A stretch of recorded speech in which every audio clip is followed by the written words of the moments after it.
Hey guys, it's coming in finally here to review for the season finale or possible series finale of Watchmen, Season 1, Episode 9.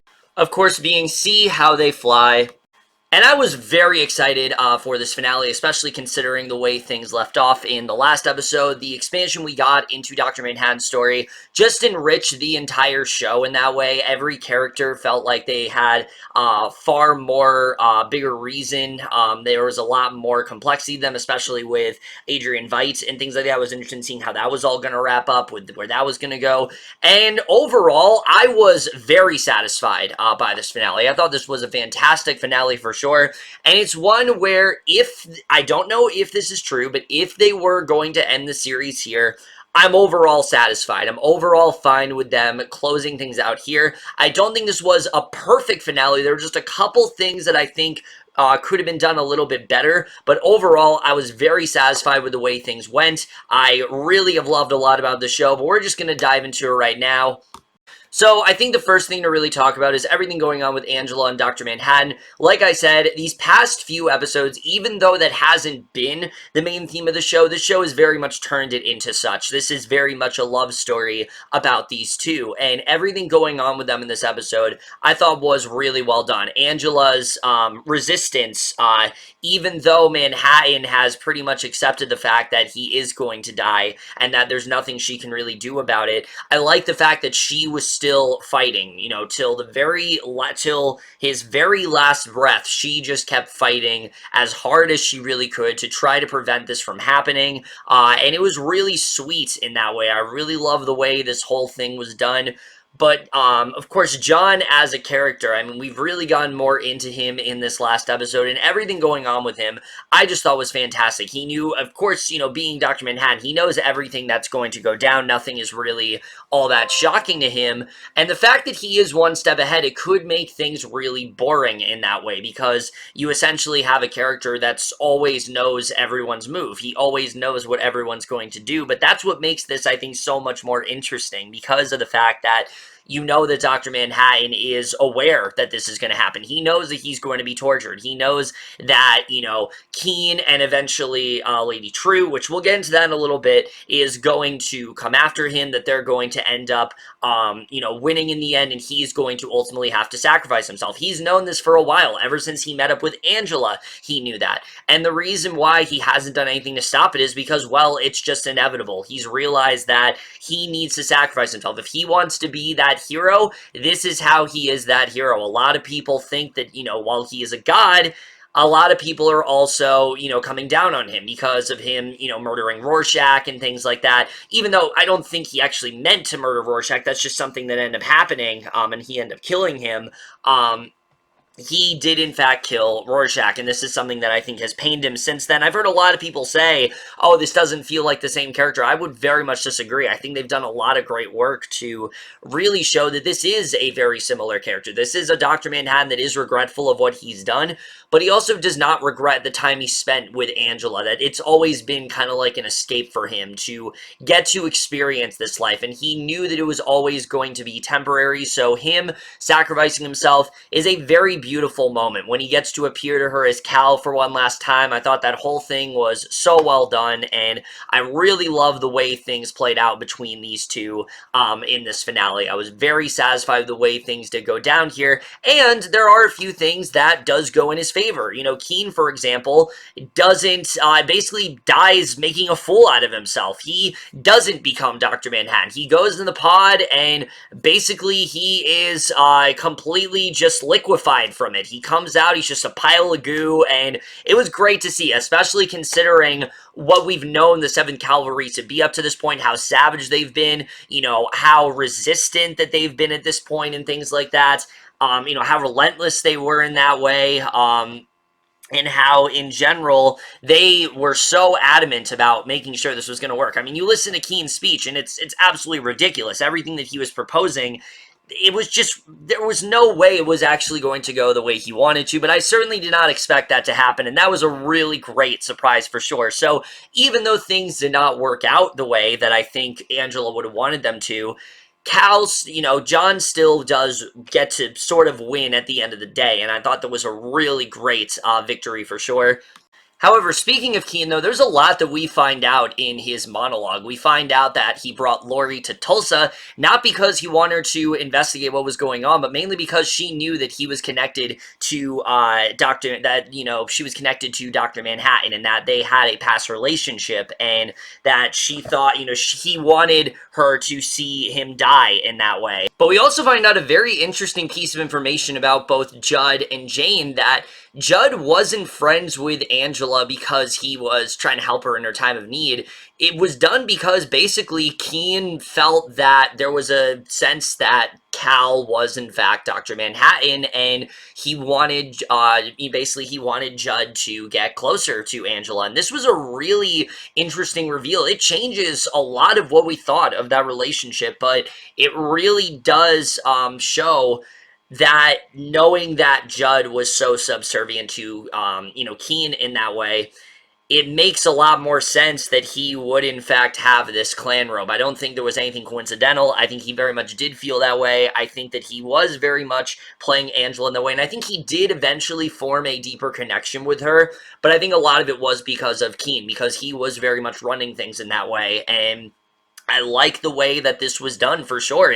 It gives us, it basically spares Angela the guilt of having to deal with the fact that she killed Judd. Now she can know that this isn't as big as a deal now. This isn't something that she needs to worry about. And even though she doesn't know this yet, I'm assuming Lori will eventually tell her. Lori will eventually let her in on knowing that this was all a ruse in that way, and that everything that was going on with Judd, it wasn't real. And I think that's something that could potentially be something she deals with in season 2. That's really the only thing that I can think of that I'm not satisfied by yet. I do want to see more resolution with that. That's the one thing that I think they could very much build off on in season 2, is Angela having to deal with the fact that this person that she was friends with for all these years was actually a racist and was actually using her for information in that way. She was kind of his liaison in that way. Like he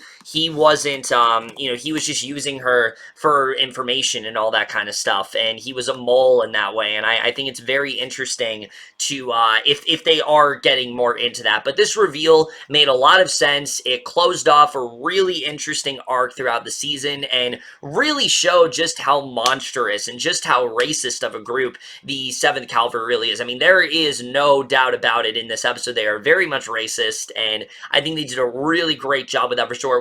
It wasn't subtle, but I don't really think it needed to be. They did everything they needed to with that group, and I thought overall that was a very interesting piece of information, for sure. It really just showed how much Keen was, behind things, but also how Dr. Manhattan was always one step ahead of him in that way, and I really did love seeing that here. But of course, the thing you guys want me all to talk about is the ending of this episode, which I guess I'm just going to get into right now. So I really love the way things do wrap up here with Dr. Manhattan being dead. That was inevitable. I knew Dr. Manhattan probably wasn't going to survive at the end of this episode. I did not expect what happened at the end to go down in the way it did, because Angela finds Will, and I really love what this ended up doing, because even though, yes, Angela, you can tell she feels a lot of guilt for what happened to Crawford in that way, it's also fixed all of her bad blood with Will. She no longer looks at him as like someone who's a killer or someone who's on the wrong side of things. She now looks at him as someone that she's welcoming towards. She's open to having him in her life. She wants him to be her grandfather in that way. She wants him to be in her kid's life. And I love the speech where he talks about how he was and I gotta say, Louis Gossett Jr., he's been fantastic throughout this entire season, but I think this was his finest moment. Like, let's just say hypothetically, they were to award him, which I don't think is going to happen, because one, Lindelof and awards don't have a really good track record. I know Regina King got some Critics' Choice love, but I don't really see the Emmys giving this a lot, unfortunately. But let's just say if they were to, if Louis Gossett Jr. was going to be nominated, I think this would have been his Emmy scene, because this really dives so deep into Will. And I mean, we already know so much about him, but this gives us an even deeper understanding that, he saw Bass Reeves in this mask, and he thought that he was so powerful in that way. And this whole monologue really stems back to the conversation that Lori had with Angela, that people wear masks not because they want to protect themselves, but because they want to hide from their pain. And that's exactly what Will is getting into here, that he used it as a means to conceal how he was feeling, the rage within him, the pain. He thought it would give him power, but it just made things worse for him. And that's why he ended up ditching it. And Angela talks about the same thing, how she would also wear the mask to, hide her pain and things like that. And I thought it was a very effective moment. I really like seeing these two bond. I like how he's talking to her about how he wanted to work with Lady True, but that he always thought she had ulterior motives in that way. It was just a really fulfilling end to this arc, and I like the way things end with him now with her sons and daughters, and it seems like she's letting him stay in their house and things like that. And basically, Will is the sort of relative that Angela's always needed. There's so much that Angela doesn't know. There's so much she still needs to unpack. I love that he knew right away that, like, she took his nostalgia and things like that, because it shows how similar that these two really are. And that's not something that Dr. Manhattan told him. He just kind of, like, figured that she took it, because that's why she never came to see him. And I just really loved what we got with these two. I thought it was a very, very satisfying moment, and really no complaints there at all. But the actual ending of the episode with Angela remembering this thing that John told her, where if she takes this, basically his energy is in little things. His energy is everywhere basically, and it's in an egg. And so she looks in a carton, and there's this one egg that isn't cracked. And what does she decide to do? She eats the egg, and basically the episode ends with her seemingly being able to walk on water. And I don't think there's any doubt whatsoever that she's able to. I think he absolutely inherited his power over to Angela. And I think that's one of the reasons he was okay with dying. He knew that Angela could carry on his legacy in that way. And I don't think she becomes the next, like, Dr. Manhattan or something, but this is her way of being able to come to peace with it, come to peace with the fact that he's gone, but also, like I said, carry on his legacy in that way. Make sure that his energy and his power never dies. And I really love what we end up getting here. I thought it was a very effective way to end things. And Regina King, I mean, once again, just so good in this role. This is easily one of the best performances of her entire career. And again, I know she got recently nominated for a Critics' Choice Award, but it was very well deserved for sure. And it's moments like this that very much do show it. I mean, you can just see how determined she is to make sure that this works out, but also the love that she really did have for John. And again, the show has done a lot where, even though we haven't seen a lot of just these two, they've done a lot in these last two episodes to show the love that they have for each other, to show that bond that they really did have, how important it was, and how it's one that even when he's dead can never be broken in that way. He still very much did win, and still their love carries on, and it's just a really, really beautiful moment, and I really love the way things did wrap up there for sure. But now we get to the other side of things, which is all of the stuff with Adrian Veidt. So we knew eventually this was going to connect to the main story, and we definitely saw the beginnings of it last week, but this is really where they went full force. In fact, the first 30 minutes of this episode is basically a full-on backstory of how he got out of Europa, how he was able to get back to Earth, and basically what ended up happening from there. And that whole sequence of events is crazy. I mean, you see that he was able to dig through with his horseshoe, but you still had the game warden in his way. And how is he able to outsmart him? Well, he kills him with the horseshoe. This is very much his weakness, and you feel bad for the game warden because he was, in fact, John's original creation, but you're also happy for Adrian because you know of this recurring loop and how much it has annoyed him and how he's longed to get out of it because of the constant affection and things like that. And I think they did a really great job with kind of showing both perspectives there. This is a very triumphant moment for someone like Adrian, but it also is a very tragic moment for all of the clones who now are going to be trapped in this world. They're not going to have anyone. And obviously, yes, they're not real, but they're still kind of stuck there. They're not going to have anyone to adore and just lavish with gifts and things like that. So you kind of do feel bad for both sides, and I think they did a really good job with that. But the real thing to unpack here is that it turns out all of the rumors were in fact true. Adrian is in fact Lady True's father. This is something that a lot of people have been predicting for a while, and I really do like this reveal. Basically, we find out that shortly after Adrian's plan to, to elect Robert Redford happened, when he released all the giant squids and things like that, he ended up artificially inseminating himself. He ended up basically this Vietnamese woman who we find out is in fact Beyond, of course. She inseminated herself with Adrian's semen sample, and basically because of that, this is how Lady True came to be. And again, I really do like this reveal because now it shows why she has this huge respect for him, why she's so obsessed with Adrian the way, and how she is very much carried on his legacy. And he is astounded to see what she's become, but we also see that these two have a very rocky relationship. In fact, when he first sees her, he thinks that like she's a fan or something like that. Like he doesn't believe that that he is biologically related to her. And I think that relationship was very interesting, and I really liked where they end up going with it, but it also does reinforce the idea that Lady True is very much on the wrong side of things. She might be very vehemently opposed to the 7th Cavalry, but she's not at all a good guy. In fact, she wants to kill Dr. Manhattan on her own way. She thinks that he is a problem, she thinks that he needs to go away, and she wants to somehow be able to take his power, and this is where we get to my only real flaw of this episode, is that I just don't think they did a very good job with establishing Lady True as this full-on force. What is her real plan here other than just be a dictator and be someone that is narcissistic and gonna take over the world? It just felt a little too one-note to me. It definitely, Han Chau was not the problem. She was doing a fantastic job for sure, just showing how radical and how insane of a person she really is.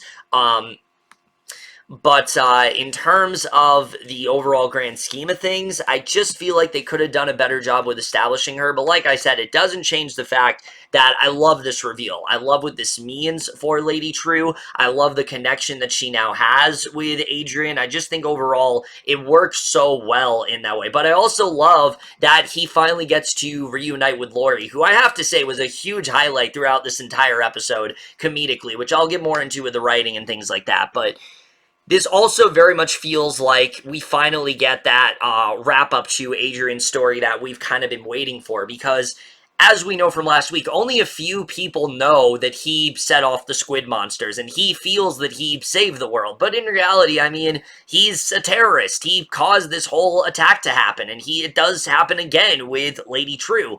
And so because of the fact that they are now that him, Laurie, and Looking Glass are whisked away to Karnak, Laurie feels that she has nothing to hide anymore. She now feels that she now has the opportunity to finally arrest him. This is something she's wanted to do for a very long time. She knows how bad of a man that he really is, and you have Looking Glass who uses that confession that he saw in episode 5 to his advantage. They arrest Adrian Veidt, and I love the moment where Adrian's going on about how this is, this is outrageous and how it's preposterous that they would do something like this, and you see Looking Glass, he just like cracks him over the head with that wrench, and he's just like, that guy talks too much. I love that moment so much. I thought that was such a satisfying moment for sure, and I love what this means for Laurie. This is finally her establishing herself as someone who is involved with the original Watchmen, but also has been able to evolve from it. She's been able to move on. She's been able to become a better person from it all. She no longer feels trapped in the past. That's been her main arc throughout this entire series, is that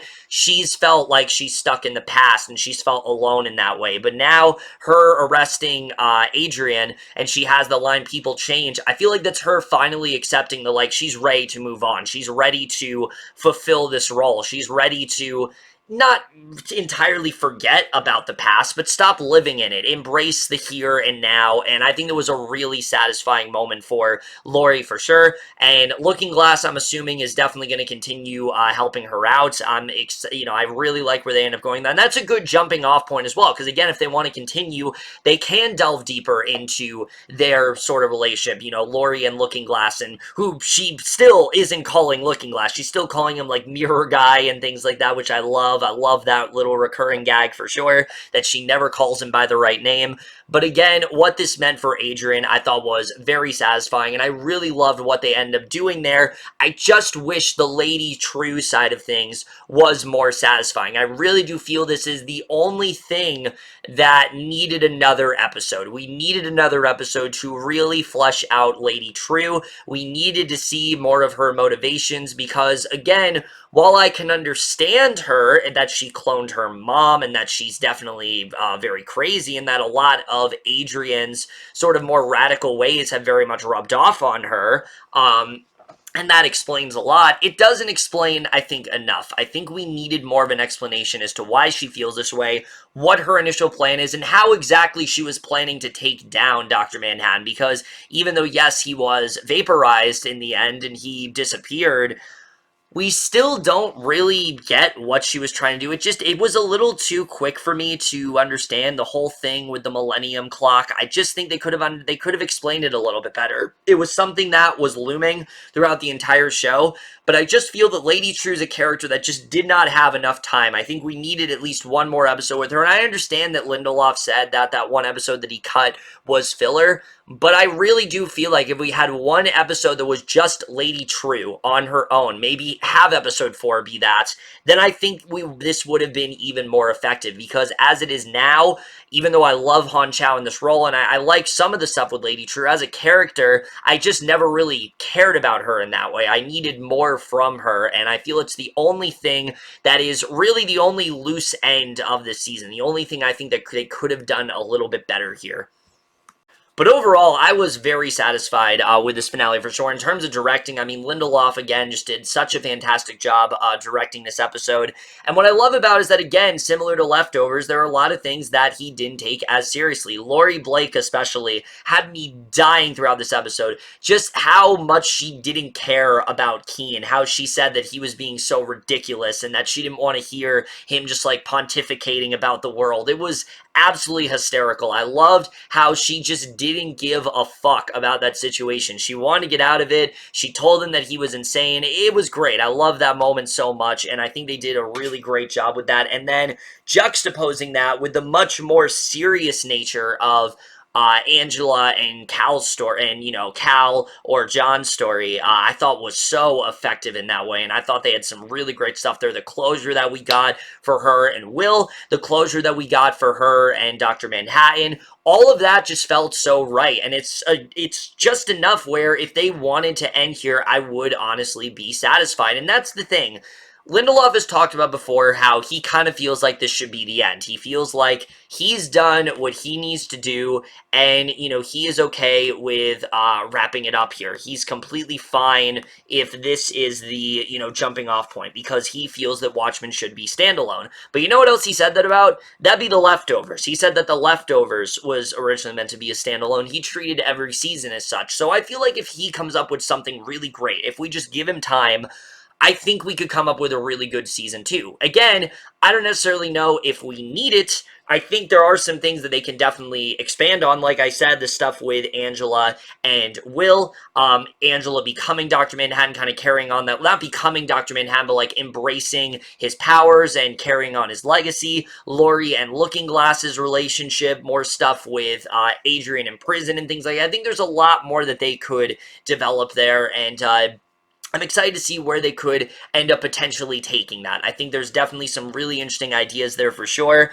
But as a finale, I think overall it was very satisfying. Minus the stuff with that one character, I think it was satisfying. The writing here I thought was very sharp. They did a really great job with connecting all of these plot threads together, really showing how Keen has been behind it all, and even then, Dr. Manhattan knew all this stuff was going to happen. He's still the mastermind. He's still the one, but he's still the one that is one step ahead of everyone, and yet we still care so much about this character, and I think they did such a great job with that here. Just so many great lines in this episode, and I think overall the writing was just so on point. Cinematography, I mean, also so great. So many amazing scenes, just visual-wise. I think the scene of all the squids raining down was such a chaotic sight. I mean, we knew Angela was probably going to get out of the situation, but because of the finale, we're not entirely sure if she's going to be able to get out of that, and I just thought that whole thing was so well filmed. The whole scene between her and Will in the theater, and that being the theater that he was in when his parents were, before his parents were shot in the Tulsa massacre, was just a really great choice, and I really love the way things were done there. Just so many great shots going on cinematography-wise. The score, like I said, was always fantastic, and the choice to have the choice to have I Am the Walrus at the end, I thought was a really great song choice for sure. That's something that Lindelof, again, has always been a master of. He always knows how to pick good music choices, and I think that's no different here. Editing to this episode, I thought was definitely really great, although I do wish it was just a little bit longer. I think if it was an hour and a half, some of the Lady True stuff would have been a little bit better, and my only other complaint with this finale overall is that I wish that we could have gotten at least one scene, because it was talked about so much, between Laurie and Dr. Manhattan, have them have a one-on-one, because we know in the beginning of the season she was sending him all of these, voicemails, and she wasn't sure if he was actually getting it, if he was on the other line, if he was able to communicate with her, if he knew about it. We still really have no closure to that, and again, it's more of a nitpick than anything, but considering that that was a big part of her story, I think they could have done just a little bit more there overall. But as a finale, like I said, I think it's pretty satisfying. I like what they ended up doing here, and I really couldn't have asked them to do anything better than what they did. I think... And I think considering how many plot threads they had to juggle here, I think overall this was a very satisfying finale. So for me, I really did love this finale quite a bit, and I'm definitely going to give the season finale of Watchmen, Season 1, Episode 9, See How They Fly overall, in A. But now, guys, we're going to talk about the season overall. So I really did end up loving the season way more than I even would have expected to. And look, I went into it, really hoping it'd be something great. It was Damon Lindelof, especially coming off the heels of Leftovers. I knew it wasn't going to be as good as that. And was this? No, it definitely had its moments. I think episodes like the Dr. Manhattan one and the Will-centric episodes, those reminded me of the best episodes of The Leftovers. They're single character focused ones, which were the best episodes of this show as well. But nothing's ever going to top The Leftovers in my mind. That is my favorite show of all time. It's going to be very hard for anything to even touch that. And this show, while I think it definitely got close at points, it's definitely not on the level, and I wouldn't expect it to be. But what it did well, it did incredibly well. I think the show really did a great job of taking that source material, but using it as a crutch to delve into something much deeper, to do its own thing. It was taking the Watchmen iconography and giving it a modern spin, but also making it feel like a sequel. We still had Dr. Manhattan in there. We still had Laurie in there. We still had Adrian Veidt in there. Maybe we didn't have other characters in there, like, Nightwing and things like that, but overall, we had enough of the original characters to where you can very much consider this. But overall, we had enough characters in there to where you really could consider this a sequel series in that way. While it was very much pushed as its own thing, I think it was very much a sequel to Watchmen and very much a conclusion in that way. And the character of Angela Abar, I thought, was very strong. I've heard a lot of people say, oh, she's kind of a weak character. I always thought she was a very strong character. She's someone that is very dedicated to her cause, and she wants to get things done when nobody else is. And it really explores the main theme of this entire series or season, which is the idea of loneliness. All of these characters were suffering from it. Almost every single one of these characters, whether it was Laurie being stuck in the past and not being able to connect with anyone on a deeper level because of that, or Will, someone who, when he was, an adult, when he was a younger adult, he saw all of the racism going on within the streets and all the racial tension, but all the Watchmen cared about was defeating the more flashier villain, and this was something that made him feel very much, he felt very much, oppressed because of this. He didn't feel like he was being acknowledged in that way. Or similar to Angela, how she wanted to go after the 7th Cavalry, but everyone else was too afraid to. They didn't want to take the more desperate measures. They wanted to take the easy way out, and Angela did what she felt was right in that way. Or Dr. Manhattan feeling alone because he's a god, and nobody else really would understand him, and nobody else would connect with him in that way. This was just or Looking Glass, how he was very much ignored because he was looked at as someone that was a nerd and was a freak, and nobody really wanted to be with him because of his morals. I think just overall, that was one of the best themes of this entire season. Even Adrian Veidt, a character that was very much a villain, we still were able to feel for because we could see how alone he really did feel, how he felt that he had saved the world. He felt that he was this hero and he wasn't getting the credit that he deserved for it. And because of that, he felt like he was alone. So again, even the worst characters, the characters that are, very much just evil, we still were able to connect to because of this theme. And a lot of that is due to Lindelof. He did such a great job in writing this show, in making it feel as rich as possible, and really making it this very complex and human love story. That's something that we didn't know was going to be going into it, but it very much evolved into one, and I think working as such, it made for a much more effective experience. I really loved what they ended up doing with it, and I just overall couldn't have asked for anything more here. Like I said, my only real flaw with this season is the character of Lady Trieu. I just don't think out of all the characters, she's the one that feels the most underwritten to me. I think they could have done a lot more with her. I think we could have dived a lot deeper into her character. And I think episode 4 really should have been her episode. I think it should have focused a lot more on Lady Trieu. You could have had one more episode, and again, I understand what that Lindelof didn't feel was needed, but I do feel it was needed. I feel you need at least 1 or 2 more episodes to really flesh out all of these characters, because as much as I enjoyed the single character focused episode, the one thing that it did do that the leftovers did is that it did put them at a bit of a hindrance to kind of rush things out. And while I didn't feel anything was necessarily rushed, Lady Trieu's arc I did feel had a little bit more potential, and I think they could have dived into a little bit more. But other than that, I was very satisfied with the way that this played out. The themes of prejudice, the themes of racism, always felt like it worked in the show. It felt like they were taking, problems of the world and applying it to this show, similar to what the original comic did with the threat of the Russians and things like that. This did that with Black Lives Matter. This did that with white supremacists, and it never felt like it was beating you over the head. It always felt like it was an issue going on for these characters. It always felt like it was handled in a very nuanced and authentic manner, and I think they did a really great job with that here. Like I said, what the show has to say about power, what the show had to say about, corruption, and why someone would want to be